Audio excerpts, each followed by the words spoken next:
নবদ্বীপে যখন এলে দূরে দাঁড়িয়ে থাকলে হবে, কাছে এসো কাছে এসো। আর কাছে টেনে বলছে কি জানো, ধরো লও, আরে ধরো লও, ধরো লও, ধরো লও, ধরো লও। কি গো বুঝতে পারছো না? ধরো লও মানে কি? ধরে নাও। তোমাকে যদি আমি বলি ও মা ধরে নাও, তুমি কেমন করে ধরবে শুনে? হাতটা বাড়াতে হবে। তা আজকে নদিয়ার চাঁদ গৌর সুন্দর দাদা নিতাইকে সঙ্গে নিয়ে আমাদের দরজায় দরজায় বিলিয়ে দিতে এসেছে। তা হাতটা পেতে দেখো না কি দেয়, দেখি কারা কারা নেবে, হাত তোলো দেখি। নিতাই চাঁদ কিছু একটা দেবে, কারা কারা নেবে হাত তোলো। বলবো না কি দেবে, তোমাদের নেবে না তোমরা? এক্ষুনি যদি কেউ আরম্ভ করে, তোমরা নয়, ওই যারা হাত তোলেনি দেখবে বাবা দেবে না সে, তবু কি বল দাদা ওইখানে গিয়ে হাত পাতবে। নিজের শরীরের ক্ষতি হবে তবু করতালি দেবে জোরে জোরে। আর যেখানে করতালি দিলে আমার কৃপা হবে মহাপ্রভু, সেখানে আর হাত বের করে না। চলো সবাই মিলে হাতগুলো বড় বড় করে ধরো লরে কিশোরীর প্রেম। কি পাবে তোমরা হাত তুললে? কিশোরীর প্রেম পাবে। আমার নিতাই ডাকে আয়, ধরো লো কিশোরীর প্রেম। হরি বল হরি বল, ধরো লো কিশোরীর প্রেম, নিতাই ডাকে আয়। তোমরা ধরো লো কিশোরীর প্রেম, নিতাই ডাকে আয়। আমার নিতাই ডাকে আয়, আয় প্রাণ গৌর ডাকে আয়। হরি হরি বল হরি বল, গৌর ডাকে আয়। আমার নিতাই ডাকে আয়, আয় প্রাণ গৌর ডাকে আয়। আমাদের নিতাই ডাকে আয়, আয় প্রাণ গৌর ডাকে আয়। ধরো লরে কিশোরীর প্রেম। নিতাই ডাকে আয়। তোমরা ধরো লো কিশোরীর প্রেম, নিতাই ডাকে আয়। ধরো লো কিশোরীর প্রেম, নিতাই ডাকে তোমরা আয়। ধরো লো কিশোরীর প্রেম, নিতাই ডাকে আয়। আজ শান্তিপুর ডুব ডুব নদে ভেসে যায়, শান্তিপুর ডুবু ডুবু নদী ভেসে ওই যায়। না শান্তিপুর ডুবো ডুবো নদে ভেসে যায়। শান্তিপুর ডুবু ডুবু নদী ভেসে যায়। আরে ভেসে যায় ভেসে যায় ভেসে যায়। ওমা নদীতে জল বেশি হলে কি হয় গো? বন্যা হয়। হরি বল হরি বল। তো আজকে নবদ্বীপের মাঝে আমার নিতাই চাঁদ যখন কিশোরীর প্রেম আনলো বৃন্দাবন থেকে, রাধারানীর প্রেমধন আনলেন, এত প্রেমধন আনলেন শান্তিপুরকে ডুবিয়ে দিলেন। তাই সবাই বলছে ওরে পাগলা নিতাই আর আনিস নে বা, সবাই যে আমরা ভেসে যাই। সেদিন আমার নিতাই চাঁদ কি বলেছিল জানো? শোনো, আজ শান্তিপুরের মাটিতে দাঁড়িয়ে যে প্রেম আমরা বিলিয়ে দিচ্ছি তা তো কেউ নিচ্ছে না, তাই কম পড়েছে, বেশি হয়ে গেছে। একদিন আসবে পৃথিবীতে যতই আছে নগর আদি গ্রাম সর্বত্র প্রচার হবে মধুর হরিনাম। যখন বিদেশের মাটি থেকে মানুষ এসে আমাদের সনাতন ধর্মের প্রেমধন নিয়ে টানাটানি করবে, বলি তখন কি কম পড়বে না? তাই যাতে পরবর্তীকালে কি কম না পড়ে, তাই বেশি করে এনে রাখতে হবে। বলে এত আনবি এনে রাখবি কোথায়? সব তো ভেসে গেল, শান্তিপুর ডুবে গেল। আর নদীতে জল বেশি হয়ে গেলে কি হয়? বাঁধ ভেঙে যায় আর কুল ভেঙে গিয়ে বন্যা হয়। আজকে কি হলো জানো? জাত ভেদা ভেদ যা ছিল সব কুল ভেঙে গেল। আর ভেঙে গিয়ে কি হলো? আজ কুল ভাঙিয়া, আজ কুল ভাঙিয়া, আজ কুল ভাঙিয়া ঢেউ উঠিয়া লাগলো গোরার গায়ে। হরি হরি হরি লাগলো গোরার গায়ে। আবার কুল ভাঙিয়া ঢেউ উঠিলে লাগলো গোরার গায়ে। কুল ভাঙিয়া ঢেউ উঠিয়া লাগলো গোরার গায়ে। ধরো লরে কিশোরীর প্রেম, নিতাই ডাকে আয়। ধরো লো কিশোরীর প্রেম, নিতাই ডাকে আয়। ধরো লো কিশোরীর প্রেম, নিতাই ডাকে আয়। আমার নিতাই ডাকে আয়, আয় প্রাণ গৌর ডাকে আয়। উলুধ্বনি উলুধ্বনি, গৌর ডাকে আয়। আমার নিতাই ডাকে আয়, আয় প্রাণ গৌর ডাকে আমাদের আয়। নিতাই ডাকে আয়, আয় প্রাণ গৌর ডাকে আয়। ধরো লরে কিশোরীর প্রেম, নিতাই গৌর কৃষ্ণ নাম হরি হরি হরি বল। কিশোরীর প্রেম, নিতাই ডাকে আয়। ধরো লো কিশোরীর প্রেম, নিতাই ডাকে আয়। এই পশ্চিম বাংলার মাটি, মুর্শিদাবাদ জেলা, কাঁদি শহর। আর এই মুর্শিদাবাদ জেলার কান্দি শহরের জমিদার হলেন গঙ্গা গোবিন্দ সিংহ। গঙ্গা গোবিন্দ সিংহ এবং রাধা গোবিন্দ সিংহ ছিলেন দুই ভাই। রাধা গোবিন্দ সিংহের সন্তানাদি না থাকায় গঙ্গা গোবিন্দ সিংহের একমাত্র পুত্র সন্তান প্রাণকৃষ্ণ সিংহ জমিদারি গ্রহণ করে। ওই প্রাণ কৃষ্ণ সিংহের পরবর্তীকালে একটি পুত্র সন্তান ধরাধামে এলো, যার নাম হলো কৃষ্ণচন্দ্র সিংহ, যাকে আদর করে আমরা লালা বলে ডাকি। ওই দাদু আদর করে লালা বলে ডাকি। পরবর্তীকালে বৈষ্ণব শাস্ত্রীয় জগতে তিনি লালাবাবু নামেই পরিচিতি লাভ করেন। আপনাদেরকে এটা হয়তো বোঝাতে হবে না, যদি কেউ একটু ধনী পরিবারের, বর্তমানে দাঁড়িয়ে আমরা প্রায় সবাই আর্থিক অবস্থা কারো খুব খারাপ নেই এমন পরিস্থিতি, কিন্তু তৎকালীন সময়ে তো সবার আর্থিক অবস্থা ভালো ছিল না। সেই সময় দাঁড়িয়ে ধনী পরিবারের পুত্র হওয়ার কারণে জমিদার তো তা বুঝতেই পারছেন বাবা, যারা একটু ধনী পরিবারের হয় তাদের সন্তানাদি খুব আরাম আয়ুষে মানুষ হয়, তাদের কোনো অভাব থাকে না। তো লালাবাবু সারা জীবনে কখনো কোনো অভাব দেখেন, যা চাইতেন তাই। আর একমাত্র পুত্র সন্তান মানে একটু জানেন মায়েরা, হ্যাঁ একমাত্র সন্তান হলে একটু বেশি আদরের হয়। আগেকার আমার বাবারা ছিল 5 ভাই, 10 ভাই পর্যন্ত ছিল, তো মিলেমিশে ভাগাভাগি করে থাকা ব্যাপারটা অভাব অবটন বুঝতো। এখন তো একটা দুটো, যা চাইবে তাই দিতে হবে, আর তার পরিণতি আমরা দেখতে পাচ্ছি। কারোর মধ্যে ধৈর্য নাই, এক্ষুনি চাই তো এক্ষুনি চাই, যদি এক্ষুনি দিতে না পারো কান্নাকাটি অশান্তি, দরকার পড়লে সুইসাইড পর্যন্ত হচ্ছে। সামান্য বিষয়, ধৈর্য নাই। তো লালাবাবু তৎকালীন সময়ে দাঁড়িয়ে আদরে মানুষ, যা চায় তাই সে পায়, কারণ সে জমিদার পরিবারের একমাত্র পুত্র। লালাবাবুর যেমন অবস্থা, লালাবাবুর পিতারও তাই, কারণ তিনি তো 2 জমিদারের এক ছেলে। গঙ্গা গোবিন্দ সিংহ, রাধা গোবিন্দ সিংহ 2 ভাইয়ের একটাই পুত্র গঙ্গা গোবিন্দ সিংহ। তিনি আবার আরো আদরে মানুষ হয়ে তিনি জমিদার হয়ে গেছেন পরবর্তীকালে। এখন তার পুত্র লালাবাবু অর্থাৎ কৃষ্ণচন্দ্র সিংহ, সেও বড় আদরে মানুষ। আর এত মিষ্টি স্বভাবে লালাবাবু, সবাই তাকে ভালোবাসে, প্রহরী থেকে দাসী সবাই। দেখতে দেখতে লালাবাবুর 12টা বছর হয়ে গেছে। 12 বছরের লালাবাবু আজকে প্রভাতকালে প্রতিদিনের মতো জমিদারি বাড়ির বারান্দায় খেলা করছেন। আর খেলা করতে করতে এই প্রভাতকালে হঠাৎ জমিদারি বাড়ির দরজা থেকে একটা চিৎকার ভেসে এলো। কেউ খুব চিৎকার করে বলছে, বাবু বাবু গো, কে আছো বাবু, কে আছো? বাবু গো, আমায় কিছু ভিক্ষা দাও বাবু গো। যেই না চিৎকারটা লালাবাবুর শ্রুতি মূলে পৌঁছে গেল, খেলা ফেলে দিয়ে ছুটে গেলেন তিনি সদর দরজায়। দরজার সামনে দাঁড়িয়ে দেখলেন ললাটে চন্দন, গলায় তুলসীর মালা, কাঁধে ভিক্ষার ঝুলি, গায়ে নামা বলি, করজোড়ে একজন দাঁড়িয়ে আছেন। লালাবাবু সামনে গিয়ে জিজ্ঞেস করলেন, কে তুমি? আমাদের বাড়িতে তুমি কেন এসেছো? কি চাই তোমার? কেন ডাকছো তুমি? বাবু, আমি একজন কন্যাদায়গ্রস্ত ব্রাহ্মণ, কৃপা করে আমায় কিছু সাহায্য করো। ও, তুমি আমাদের বাড়িতে সাহায্য চাইতে এসেছো? দাঁড়াও, আমি তোমাকে সাহায্য দেব।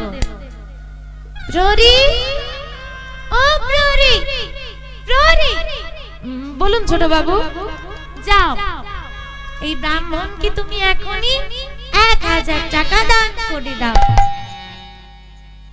যে আজ্ঞা। প্রহরী ছুটে গেছে, দান করতে হবে, ছোট বাবুর আদেশ বলে কথা।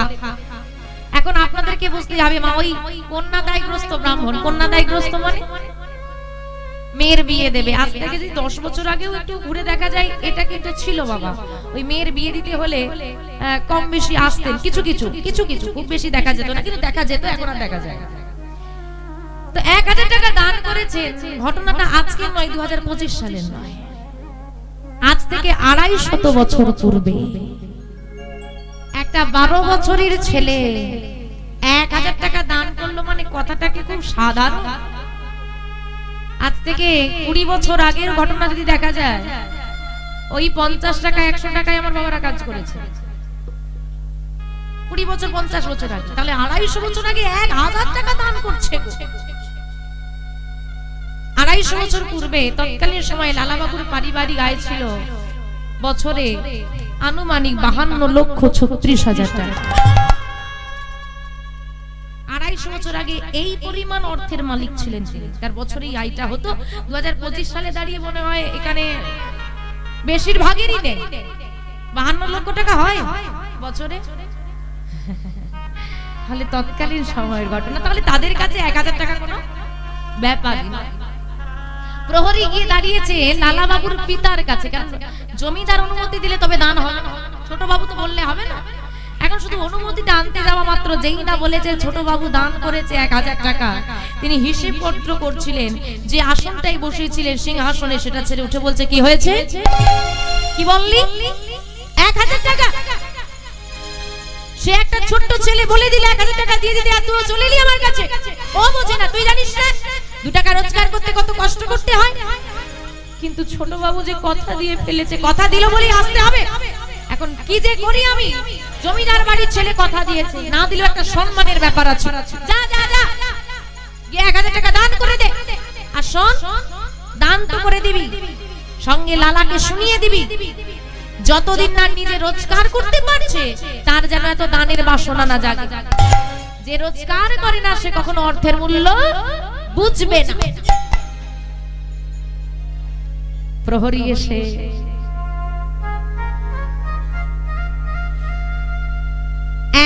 হাজার অর্থ ব্রাহ্মণ ঠাকুরের হাতে তুলে দিলেন। ব্রাহ্মণ ঠাকুর খুশি হয়ে লালা বাবুকে কাছে টেনে বলছে, বাবু তুমি তো আমার থেকে অনেক ছোট, তারপর আমি ব্রাহ্মণ, তোমাকে প্রণাম করব না, 2 হাত ভরে তোমাকে আশীর্বাদ করে যাই। আমাইরা তোমরা কি আশীর্বাদ করো, বেঁচে থাকো, বড় হও, সুখী হও, নানান কিছু। হ্যাঁ, বেঁচে থেকে লাভ নেই মা, গোবিন্দকে জানাও যেন কর্মক্ষমতা থাকতে থাকতে তুমি টেনে নিও। কারণ কর্মক্ষমতা হারিয়ে যারা বিসজ্জাশায়ী হয়েছে তাদের যে কি জ্বালা, বুড়ি মরেও না, চলতেও শুনতে হবে মা।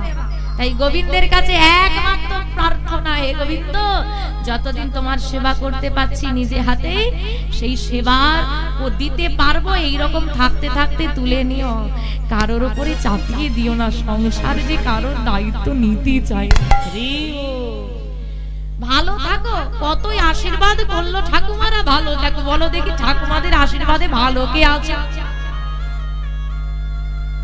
কেউ ভালো নেই, সুখী কেউ নেই। আশীর্বাদ কাকে বলে? ব্রাহ্মণ ঠাকুর মাথায় হাত দিয়ে লালা বাবুকে বললেন, কৃষ্ণ ভক্তি হোক, কৃষ্ণ কৃপা হোক। বাবা লালা বাবুর বয়স কত? 12 বছরের লালা ব্রাহ্মণ ঠাকুরকে প্রশ্ন করে উঠলেন, কৃষ্ণ ভক্তি কি? তুমি যে আশীর্বাদ করলে সেটাই তো বুঝতে পারলাম না। কৃষ্ণ কৃপা কি? ব্রাহ্মণ ঠাকুর বললেন, দেখো বাবা তুমি তো খুব ছোট, কৃষ্ণ ভক্তি কি, কৃষ্ণ কৃপা কি এখন আমি তোমাকে বোঝাতে পারবো না।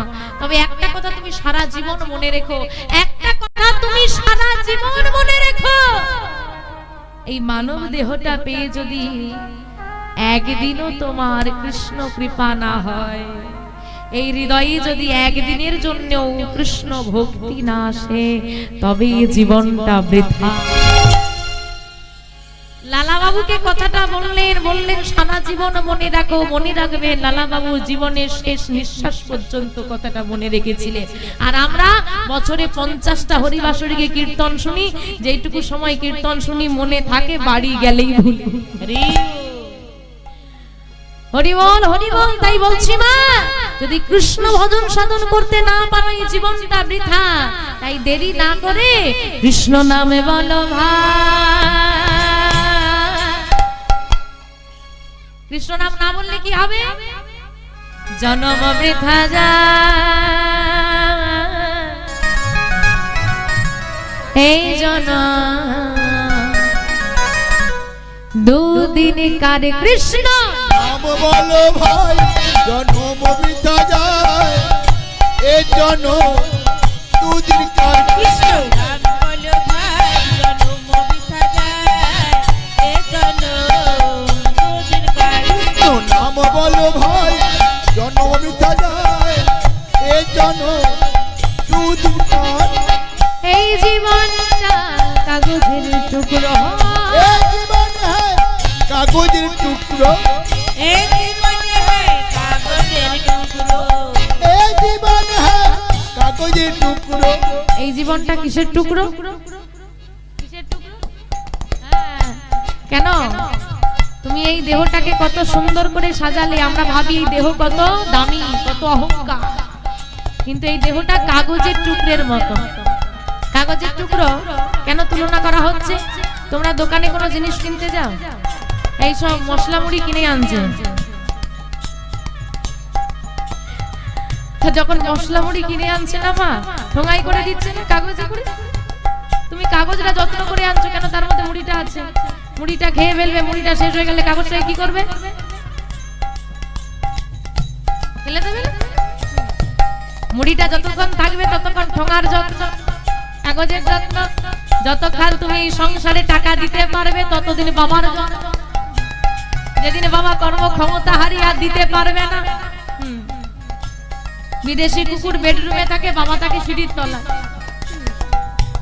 হরি বল এই হচ্ছে সংসার যতদিন আমার মা সংসারে কাজ করতে পারবে দেহে ক্ষমতা থাকবে দেহের যত্ন থাকবে মায়ের যত্ন থাকবে যেদিন মার কাজ করতে পারবে না বৃদ্ধাশ্রমে রেখে এসো যাও হরি বল আর এই যে বাবা কাগজের টুকরো তুমি পথে ফেলে দিলে হাওয়া লাগলে একবার এদিক আর একবার এটার বুঝতে পারছো এদিক ওদিক মানে কয় ছেলে বলি কয় ছেলে কয়টা ছেলে আছে দুটো 6 মাস 6 মাস ও ঠিলবে এদিক ও ঠিলবে হাওয়া লাগলে একবার এদিক হতে হবে একবার ওদিক হতে হবে 6 মাস তোমাকে বলা প্র্যাকটিস করতে হবে বড় বৌমা তুমি খুব ভালো ছোট বৌমা ভালো এখন 6 মাস ওইটা প্র্যাকটিস করতে হবে কোনো ভাবে যদি ডায়লগ মিস্টেক হয়ে যায় মানে ছোট বৌমার কাছে এসে 6 মাস মধ্যে দিকে চলে এসেছে কিন্তু ডায়লগ সেটিং হয়নি 6 মাসের অভ্যেস তো যদি কোনো ভাবে ফসকে গিয়ে বলে ফেলে বড় বৌমা তুমি ভালো ছোট বৌমা ভালো না ওই 6 মাসের তোমার খাবার যা ছিল কেটে নেওয়া হবে থাকবে আমার কাছে বড় বৌমার কোনো কাজ তাই বাবা সেটিং রাখতে হবে যখন এদিক ওদিক হবে চেঞ্জ করে দিতে হবে আর বাবা এদিক ওদিক তোমার হাওয়া লাগলে এদিক ওদিক হবে জোরে হাওয়া লাগলে বাউন্ডারির বাইরে হ্যাঁ গোবিন্দ বলে তার চরণে চলে যেতে হবে তাই বলছে এই জীবনটা কাগজের টুকরো এ জীবন হ্যায় কাগজের টুকরো এই জীবনটা কাগজের টুকরো এ জীবনটা কাগজের টুকরো বাতাসে উড়ে যায় জন্ম বৃথা যায় এ জন্ম দুদিন কার কৃষ্ণ নাম বলো ভাই তাই গৌর হরে বল এ জন্য দুদিন কার কৃষ্ণ নাম বলো ভাই জন্ম বৃথা যায় এ জনম দুদিন কার কৃষ্ণ নাম বলো ভাই জন্ম বৃথা যায় এ জন্য দুদিন কার নাম বলো ভাই জন্ম বৃথা যায় এ জন্য দুদিন কার ব্রাহ্মণ ঠাকুর চলে গেলেন আশীর্বাদ করে লালা বাবুকে প্রহরী দাঁড়িয়ে দাঁড়িয়ে চিন্তা করছে কথাটা জমিদার বাবু বলতে বলেছে বলবো না বলেও তো থাকতে পারবো না বলতে আমাকে হবেই আর যদি বলে দিই লালা বাবু যদি কষ্ট পায় কি যে করি যা হয় হবে বলেই দিই বাবু একটা কথা বলবো ও ছোট বাবু কি বলো তোমার পিতা তোমাকে বলে দিতে বললো যতদিন না তুমি রোজগার করতে পারবে তোমার দানের বাসনা যেন না জাগে তুমি তো রোজগার করো না অর্থের মূল্য তুমি বুঝবে না কথাটা কি খারাপ বাবা কথাটা খারাপ কিন্তু কথাটাকে বলছে তার উপর নির্ভর করবে কথাটা ভালো তাই না এই কথাটা যদি লালাবাবুর পিতা লালাবাবুকে বলতো অধিকার ছিল ওনার বলা পিতা হয় বোঝাতেই পারে বলতেই পারে কিন্তু প্রহরী সে তো দাস লালাবাবু মালিক দাস যদি মালিককে বলে তুমি অর্থের মূল্য বোঝো এগো মানা সম্মানে লাগবে না কথাটা লালা বাবুর এত আত্মসম্মানে লাগলো ওই 12 বছরের ছেলে। তিনি বললেন কি পিতা এই কথা বলেছে? হ্যাঁ। বেশ, তখন আর পিতা নেই, তোমাদের জমিদারকে বলে দাও যতদিন না নিজে রোজগার করতে পারবো আমি আর কোনোদিন দান করব না। তবে একটা কথা বলে যাই, শোনো, এই দানের কর্তব্য আমার নয়, দানের কর্তব্য ছিল জমিদারের।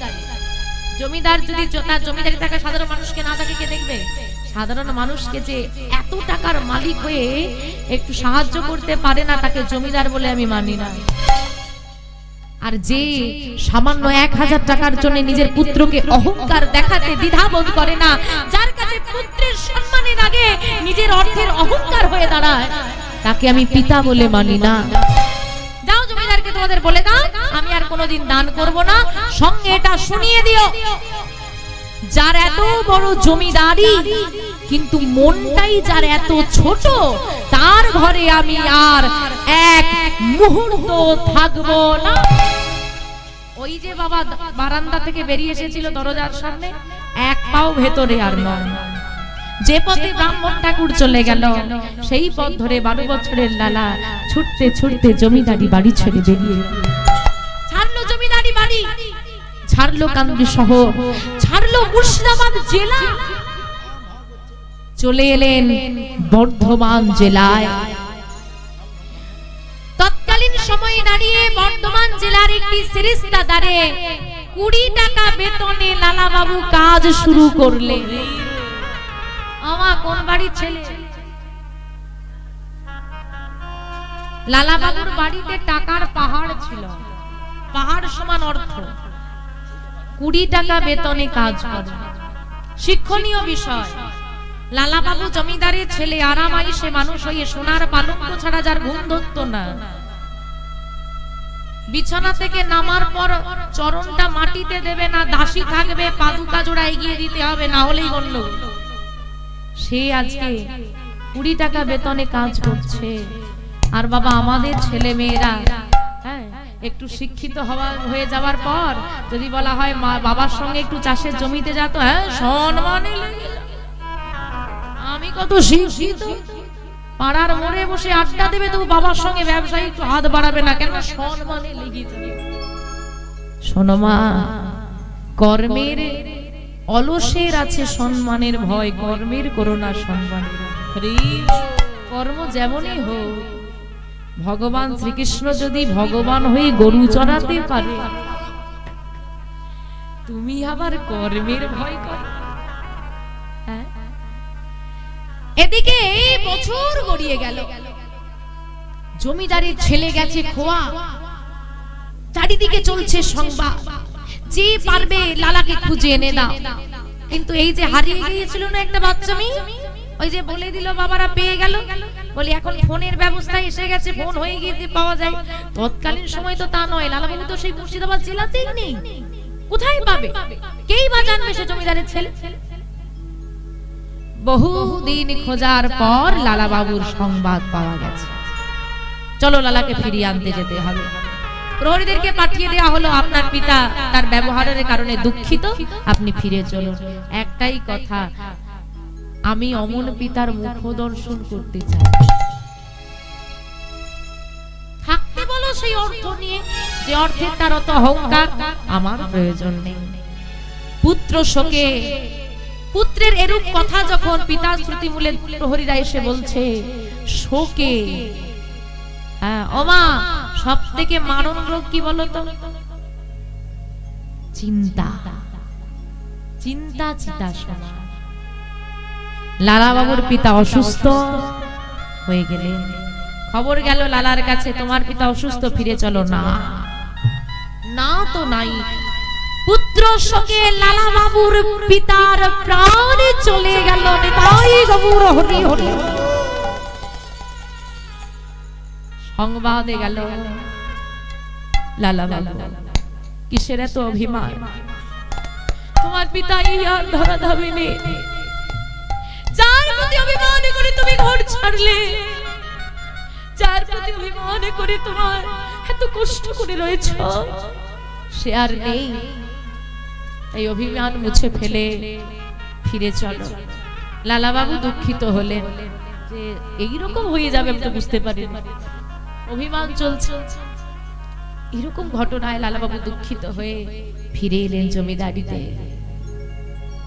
অনিচ্ছা সত্ত্বেও তাকে জমিদারি গ্রহণ করতে হলো। সুন্দর জমিদারি চলছে, সবার প্রিয় জমিদার হয়ে উঠলেন লালা বাবু, দান ধ্যান করেন। দেখতে দেখতে তিনি হলেন বিবাহযোগ্য। কাত্যায়নী নামে সুকন্যার সঙ্গে লালা বাবুর বিবাহ সম্পন্ন হয়ে গেল। কেটে গেল আরো কতগুলো বছর। জমিদারি ঘর আলো করে লালা বাবুর ঘরে গেল একটি ফুটফুটে পুত্র সন্তান। আদর করে নাম রাখা হলো নারায়ণ। পিতার মতো নারায়ণ দয়ালু স্বভাবের। ধীরে ধীরে বড় হচ্ছে নারায়ণ। নারায়ণ যত বড় হয়, ছোটাছুটি করে খেলা করে, লালা বাবুর মনে পড়ে নিজের শৈশবকালের কথা। আর আজকে বাবা প্রভাতকালে সকাল বেলায় একটা নারায়ণ যখন খেলা করছি, হঠাৎ লালা বাবুর নিজের শৈশবকালের কথা মনে পড়লো। এত বছর পর তিনি আবার সেই প্রভাতকালে সেই বারান্দায় গিয়ে বসলেন। যে বারান্দা তার জীবনে কাল নামিয়ে এসেছিল, সেই বারান্দায় তিনি বসেছেন। প্রভাতকাল, সেই বারান্দা, সেই দিনটার কথা চিন্তা করছেন। এইখানে খেলা করছিলাম, হ্যাঁ হ্যাঁ এইখানে